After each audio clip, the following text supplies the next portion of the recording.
Bom, antes de mais nada, vamos voltar um pouquinho e vamos só lembrar aqui que... Mas, basicamente, é dito que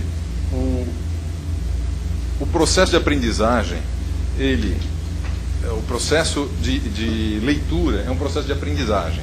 E também a dislexia não precisaria de medicação, né?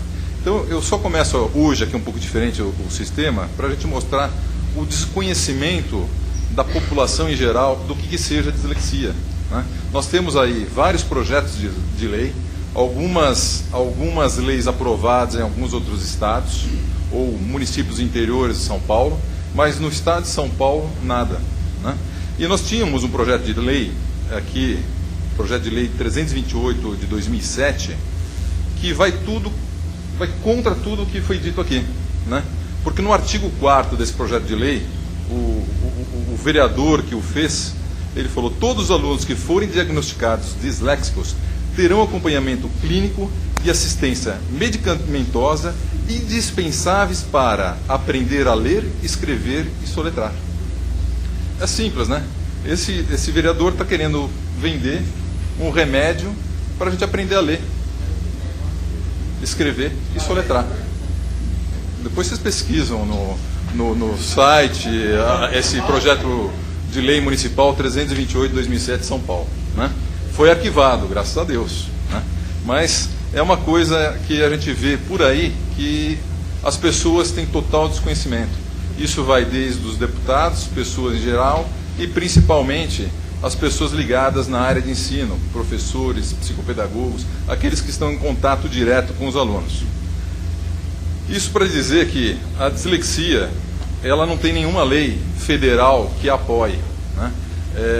Existem projetos, estão em trâmite, ficam anos e anos, muitos deles simplesmente ao final são arquivados. E para fazer uma defesa do disléxico, nós temos que fazer uma junção de Constituição Federal, do ECA, da Lei de Diretrizes e Bases, dos pareceres e resoluções do Ministério da Educação. É com isso que nós conseguimos. E daí existe aquela grande dificuldade, porque muitas vezes a interpretação de que a lei da inclusão ela deveria ser seguida apenas pelas escolas públicas. E isso não é verdade. As escolas particulares também são obrigadas a seguir as leis de diretrizes e bases da educação. Tanto que o artigo 219 da Constituição, ela fala: o ensino é livre à iniciativa privada, atendidas as seguintes condições: cumprimento das normas gerais da educação nacional, que é a Lei de Diretrizes e Bases da Educação, né? Isso é básico, né? A nossa própria Constituição fala a respeito disso. E daí nós temos a Lei 9.394 de 96, né? Voltando um pouco, a Constituição fala que também cabe às escolas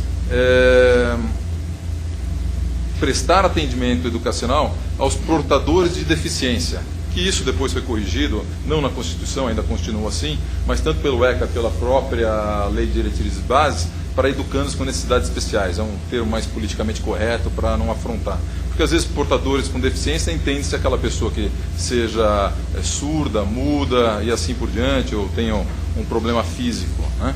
E a dislexia, como foi dito aqui pelas profissionais, né, ela não é um problema aparente, é um problema que está escondido, é um problema que é complexo de diagnóstico, né? E o que acontece? As escolas não querem aceitar isso. Você chega num diretor de escola, chega num psicopedagogo ou qualquer outro profissional da escola ou própria faculdade, ele simplesmente fala: o que é isso? Não aceito, não existe, né? E a Lei das Diretrizes e Bases da Educação e seus pareceres são claras em dizer que existe, que tem a necessidade de se fazer inclusão, é necessário. Escolas especiais e classes especiais é a exceção, não a regra, né? Então você colocar um disléxico, um autista, uma pessoa com Down numa sala com pessoas regulares, com crianças regulares, não é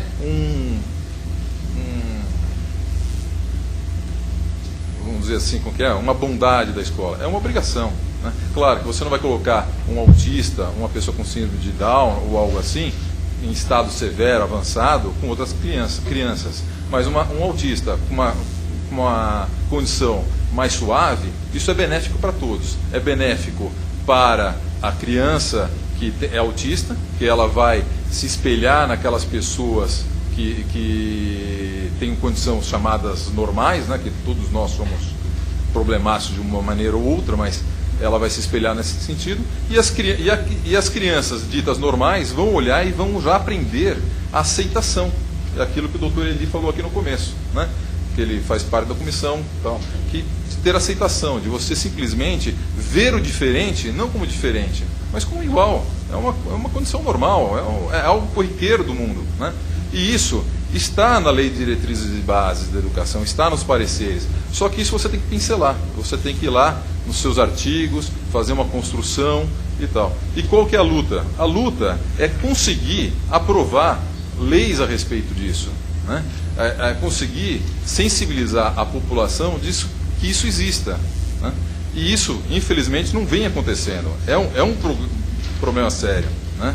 O ensino, né, a Lei de Diretrizes e Bases, no artigo 7º, ela fala: o ensino é livre à iniciativa privada, atendidas as seguintes condições: cumprimento das normas gerais da educação nacional e do respectivo sistema de ensino, autorização de funcionamento e avaliação de qualidade pelo poder público, capacidade de autofinanciamento, ressalvado o previsto no artigo tal, né?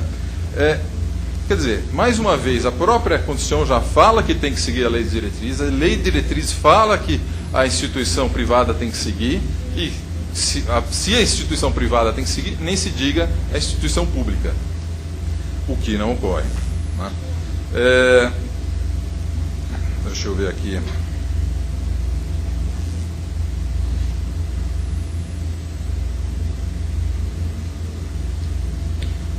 Tem a resolução do Conselho Nacional de Educação, número 2, de 2001, que ela fala: os sistemas de ensino devem matricular todos os alunos, cabendo às escolas organizarem-se para o atendimento aos educandos com necessidades especiais, assegurando as condições necessárias para uma educação de qualidade para todos. Ela estipula que, por educação especial, o processo definido por uma proposta pedagógica que assegure recursos e serviços educacionais especiais, sejam organizados institucionalmente para apoiar, complementar, suplementar e, em alguns casos, substituir os serviços educacionais comuns, garanta a educação escolar, promova o desenvolvimento das potencialidades dos educandos que apresentam necessidades educacionais especiais em todas as etapas e modalidades da educação básica, né? Para variar, isso não acontece. O que acontece nas escolas? A escola tem um modelo, um padrão. Eles colocam a criança dentro daquela formatação.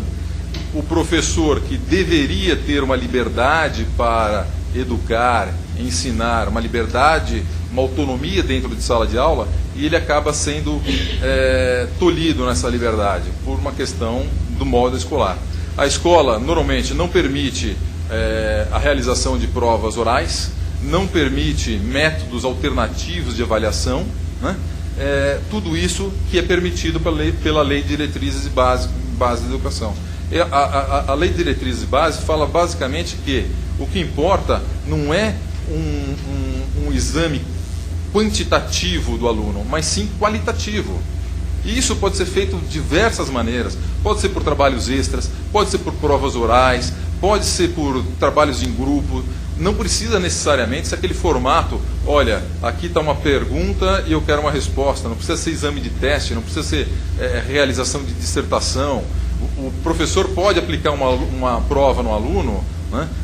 E em seguida à prova fazer o questionamento oral daquelas provas para o aluno. O que precisa? Ele precisa fichar, ele precisa documentar todo o método educativo de avaliação que ele teve naquele aluno. Porque é esse método de avaliação, esse fichamento, essa documentação, se houver algum questionamento por parte do MEC, ou dos pais, ou da direção, é que vai ser usado para demonstrar como aquele aluno foi avaliado, qual que foi o método, qual foi o critério utilizado, né? Tanto que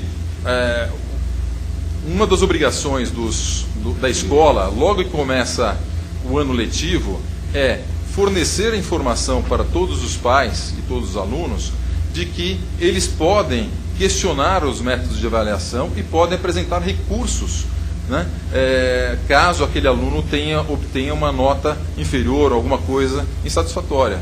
Agora eu pergunto, eu não me lembro disso, eu perguntei para meus pais, eu não me lembro da escola que eu estudei ter alguma vez fornecido essa informação no início do ano letivo, né? Muitos pais ficam perdidos. O que eu faço?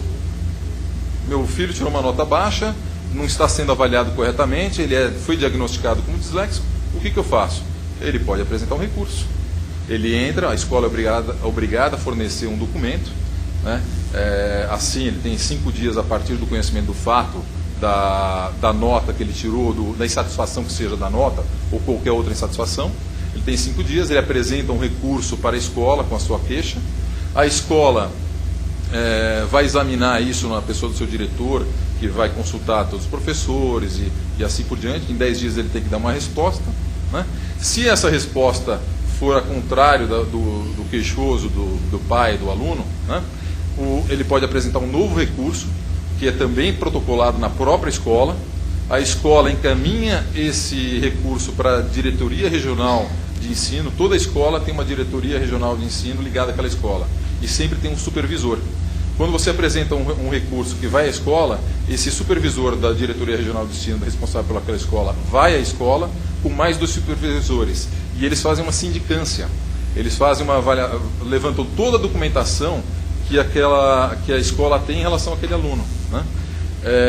E verificam tudo que é possível. Tal. Se novamente aquilo não der certo, ele pode apresentar um novo recurso, vai para o Conselho Estadual da Educação. Tá? Qual é o problema de tudo isso? O problema é que isso, falando aqui termo técnico, não tem efeito suspensivo, né? O que significa? O aluno se ele foi reprovado, ele vai continuar sendo reprovado, porque o processo, infelizmente, é longo, ele demora de 6 meses a 1 ano. Não tem efeito suspensivo, significa que não dá para congelar, não dá para vamos colocar esse aluno na geladeira, vamos colocar todo mundo na geladeira, vamos esperar o processo terminar, e se ele for aprovado, ótimo, ele já vai, por exemplo, para o 6º ano, hoje em dia, falando assim. Ou, se ele for a decisão reprovado, ele continuará no 5º ano. Não dá. Se ele for reprovado, ele vai fazer o 5º ano, vai continuar no 5º ano. Lá no final, depois de 6 meses, 1 ano, ele fala, não, ele foi aprovado. Realmente está errado, a documentação comprova que a escola avaliou mal. O que acontece? Não dá para fazer o 6º ano. Ele já perdeu 6 meses, 1 ano de aula. O que ele faz? Né? Daí eu brinco de vez em quando, algumas vezes eu falo que a justiça desportiva, né, que num fim de semana, rapidamente, numa jogada controversa, decide a situação. Né? Por que a gente não consegue fazer isso com os alunos? Por que a gente não consegue fazer isso numa coisa... aos apaixonados do futebol, todo o meu respeito, uma coisa muito mais importante que a educação, né? Porque daria para fazer, normalmente a gente está falando no final de um ano, no final do ano nós temos aí férias escolares de praticamente 2 meses, né? Dezembro inteiro, as crianças que ficaram em recuperação, vamos falar um ano, um mês, né? Mas 1 mês eu acho que é mais do que suficiente para uma equipe treinada fazer uma avaliação, fazer uma apuração dos fatos e dar uma decisão. Não precisa demorar tanto tempo. 30 dias para dar uma resposta. No primeiro, o diretor tem 10 dias. Depois, no segundo recurso, 30 dias. No último, eu nem sei quanto tempo que é. Né? Porque é impensável uma coisa dessa. Nós teríamos que ter uma coisa assim muito rápida. No máximo 5 dias no um e 15 dias no outro. Para tudo estar decidido em 1 mês. Né? Então, a grande dificuldade aqui, basicamente, é que nós não temos informação e não temos legislação em relação a essa questão da dislexia. Né? Tem a declaração de Salamanca, que é exatamente nesse sentido, né? Que a inclusão que deve ser privilegiada, a inclusão está escrita, ela deveria estar vigente e eficaz e legitimada já no nosso sistema desde 2001, só está no papel, para variar, e não sai, né? E nós temos aqui várias circunstâncias que parece estranha em pleno século XXI, né? Como foi dito aqui de forma suave, que tem vários profissionais da área ligada da saúde e assim por diante, que dizem que dislexia não existe, né? E ficam, de certa forma, brincando com isso. Tá bom, vamos dizer que dislexia não exista. Então, como a doutora Inês disse, dê outro nome. Dê nome de, sei lá, copinho, tampinha, rótulo. Mas é uma comorbidade, é uma diferenciação que existe e ela tem que ser olhada de uma forma diferente. Ela tem que ser cuidada, né? Existe o grande educador aí do século XIX, Pestalozzi, né? Que tinha seu instituto lá na Suíça, em Verdun e tal, que ele fala basicamente que resume tudo, né? Seja o nome que a gente dê. O principal fundamento, o principal ingrediente para ensinar é o amor, né? Então, se a gente der o nome de dislexia ou qualquer outro nome que tenha, tanto faz. Nós vamos ter aí pessoas com amor que estão olhando crianças, que estão identificando que aquela criança tem uma condição diferente e ela precisa ter um olhar diferente e ela tem que ser tratada, né? Não interessa se é por qualquer motivo. Por que um surdo e um mudo tal tem uma condição, tem um acesso? Porque é uma doença visível, todos veem. Agora, o disléxico também tem uma condição, também tem uma comorbidade, também tem que ser tratado. E é isso que nós temos que batalhar. Temos que achar legislações, sensibilizar os vereadores. Existe um projeto hoje em dia que está aqui na Câmara Municipal, de autoria do vereador Juscelino Gadelha. Me foge agora o partido que é, não sei se recorda, deixa eu ver se eu trouxe aqui. Que é em relação à dislexia, né? Está em debate, essa semana, segunda-feira, houve uma audiência pública também em relação a isso, e está um pouco difícil, porque existe um conselho de classe aqui que está dizendo que dislexia não existe, que além de não existir, que ela é tratada com medicamento, né? Dislexia não trata-se com medicamento. Pode ser que um disléxico tenha outras deficiências junto com a dislexia, como, por exemplo, hiperatividade. Hiperatividade pode ser tratado com medicamento, mas dislexia não, né? Dislexia é um tratamento árduo, como foi dito aqui, e não tem fim, porque dislexia não tem cura. Você, no máximo, consegue suavizar, está no grau pesado, esqueci agora, tem leve, moderado e pesado, foge a palavra, severo, obrigado, né? Você consegue reduzir isso com muito trabalho, né? Com acompanhamento fonoaudiológico, psicopedagógico, psicológico, né?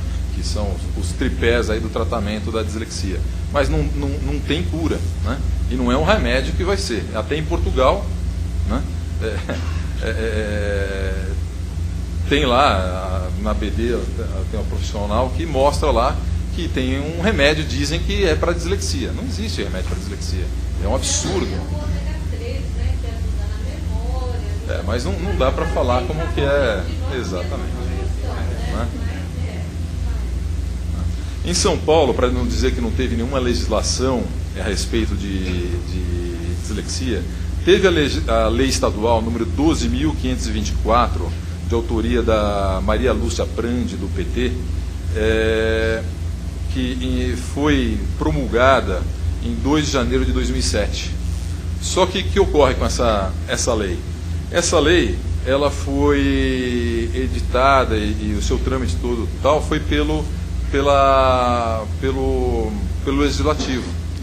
E por uma questão jurídica técnica, quem que deveria propor essa lei seria o executivo, porque cabe ao governador, né, tratar destas questões, né?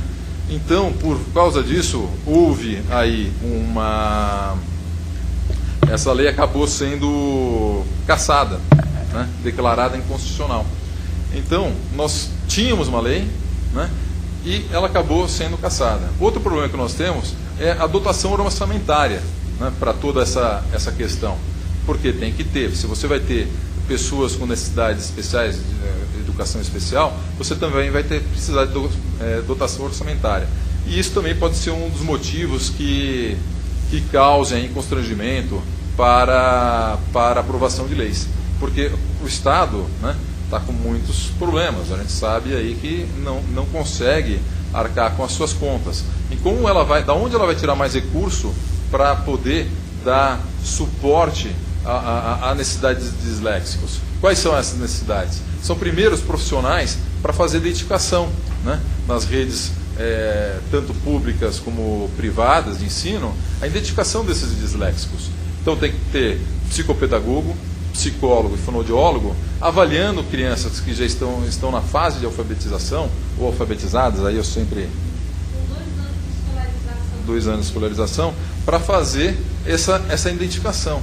E depois da identificação, tem que fazer o tratamento e o acompanhamento dessas crianças, né? E isso requer verba, requer dinheiro, tá? Então, basicamente, o que eu me recordo aqui para falar seria basicamente isso, né? Não tem muito para a gente falar, não tem muito para poder debater. O que nós precisamos é conscientização para que a sociedade veja essa situação, seja o nome que for, queira dar como dislexia ou qualquer outro nome, que essas crianças que tenham uma certa dificuldade, que elas sejam identificadas e tenham o acompanhamento correto. Obrigado. Nós conseguimos algumas coisas por consenso, tá? Um bom senso, que é o vestibular diferenciado, que foi a forma como aquele menino aparecia ali na fotografia. O que é esse vestibular diferenciado? A prova é a mesma, mas ele tem 1h30 a mais para fazer essa prova, numa sala separada, para evitar as distrações, com alguém lendo a prova para eles, porque facilita a compreensão, e alguém que possa escrever a redação para eles, não por eles. Ele dita e essa pessoa escreve, tá? Ou ele escreve e essa pessoa dá uma olhada se está compreensível. Cada faculdade utiliza um processo. Ou então uma ponderação diferente para essa redação. Todas as faculdades de qualquer parte do país têm aceito essa diferenciação na hora de fazer o vestibular. Outra coisa que nós conseguimos e que agora está em análise no Denatran, nós fomos até Brasília, eu e a presidente da ABD, para buscar que a prova para concessão da carta de habilitação também tenha um diferencial. Eles compreenderam a situação e estão no processo lá de redação dessa condição para passar para todos os DETRANs estaduais, para que isso seja um consenso, porque São Paulo já propicia isso de alguma forma, tá? Então, algumas coisas que a gente tem conseguido, também em prova para acesso a emprego, em alguns concursos públicos, a gente já tem conseguido também que esses disléxicos façam a prova em separado, com alguém lendo a prova para eles. Mas tudo isso por boa vontade e bom senso dos gestores destes órgãos, tá? Não tem nenhuma lei que os obrigue a isso. Existem projetos nesse sentido, né, para concursos públicos e assim por diante. Mas lei não, tudo isso é boa vontade. Se não existe a boa vontade daquele órgão, não vai, né? E isso que está sendo dito é na hora que você preenche o formulário, tá? Que você coloca a opção, você tem que documentar aquela situação, comprovando aquela situação e... no caso da FUVEST, existe uma organização, um comitê, há cerca de, eu acho que uns 15 anos pelo menos, eles analisam toda a documentação, o laudo, por exemplo, se é feito da BD, e de acordo com o que eles encontram, eles podem, daí fica a critério deles, o tempo que eles quiserem, não necessariamente 1h30, mas eles podem dar 1h30, 20 minutos, 30 minutos, podem disponibilizar uma sala extra, podem disponibilizar um leitor, podem disponibilizar uma pessoa para preencher o gabarito, porque às vezes a pessoa, como tem o problema do movimento sacádico do olho, quer dizer, fica pulando, pode marcar errado, né? Então, tudo isso vai depender da documentação que aquele candidato apresentar à banca, né? A banca, quer dizer, a junta que vai fazer, tá? Posso falar só mais uma coisinha também, dá licença? A questão da reavaliação, tá? Não é o disléxico, ele nasceu disléxico, ele vai morrer disléxico. O diagnóstico, ele é permanente. Então, assim, tem escolas que pedem reavaliação todo ano. Gente, isso não existe, tá? A dislexia não tem cura, tudo bem, ele pode melhorar, depois de 2 ou 3 anos de tratamento adequado, ele vai superando parte das suas dificuldades, tá? Mas não é necessário se fazer uma reavaliação. Algumas instituições tá, de ensino, principalmente para quando vai ingressar na faculdade, eles exigem um laudo atual. Então, a ABD, a criança que fez um diagnóstico com 12, 13 anos, 7 anos, quando vai chegar na fase do vestibular, se a família quer reavaliar para ver se esse quadro mudou, tá, de uma dislexia severa, ele pode estar hoje com uma dislexia média, de grau médio, então, a título de curiosidade, mas não que seja necessário, tá? Não modifica o diagnóstico, ele é permanente. Então, assim, nós fazemos com as crianças que já fizeram avaliação quando chega na fase do vestibular, nós oferecemos uma declaração validando aquele diagnóstico feito. Então, eu queria que ficasse bem claro que não é necessário uma reavaliação todo ano, periódica.